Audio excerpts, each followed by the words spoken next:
seminar yang diselenggarakan menjelang peringatan Hari Raya Kejaksaan ke-80 ini merupakan manifestasi dan komitmen kita akan terus berinovasi dan beradaptasi dengan perkembangan zaman.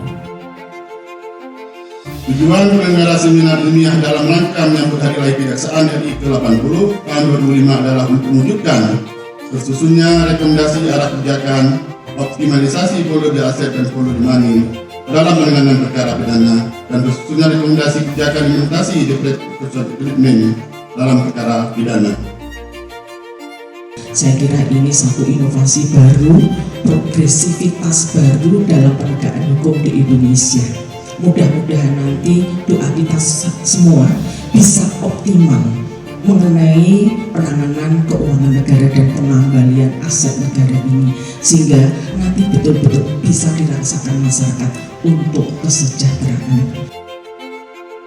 Ada catatan kecil dari saya terkait formulasi di pasal 309C RUHP. Yang pertama adalah kejaksaan secara universal itu dilengkapi dengan prinsip dominis litis dan prinsip atau asas oportunitas. Sesungguhnya dengan prinsip tersebut mendudukkan kejaksaan itu sebagai kuasi yudisial. Ketika terjadi mekanisme pengadilan masuk secara substansial, apakah ini tidak menjadi duplikasi kewenangan nantinya? Kemudian dalam benak saya, ketika kekuasaan yudisial masuk ke dalam proses penyidikan atau penuntutan, ukurannya sebetulnya adalah hanya seberapa jauh tindakan penegak hukum, baik penyidik maupun penuntut itu melanggar HAM. Ketika melanggar HAM, ada kemungkinan pelanggaran HAM harus wajib masuk bagi kekuasaan yudisial. Mekanisme DBE yang rinci memberikan kepastian hukum terhadap setiap tahapan yang dilakukan dalam pengacara pidana. Dari konsep atau praktek yang ada di negara lain, kemudian dirumuskan di RUU KUHP, yaitu di ayat 5 309 RUU KUHP. Mengapa kemudian perlu DBE?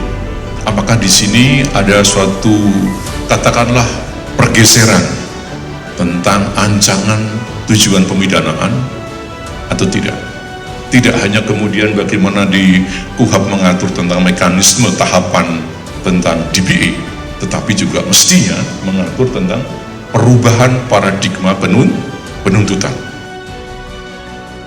Amerika menemukan satu mekanisme yang mana sebelumnya di Amerika sudah diberlakukan untuk kasus-kasus lain.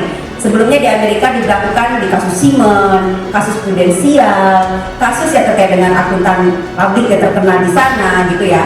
Mereka itu menggunakan namanya Deferred Prosecution Agreement.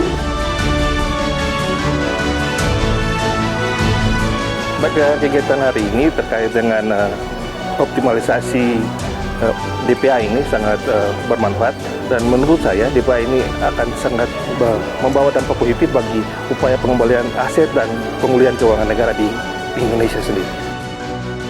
Seminar hari ini yang dilaksanakan dalam rangka Hari Lahir Kejaksaan ke-80 dengan tema adalah DPA.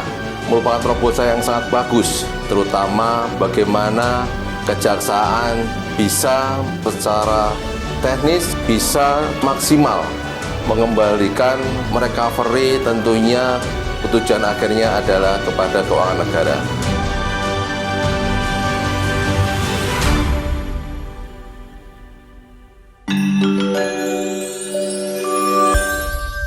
Kejaksaan Tinggi Jawa Tengah, Jaksa Guyup.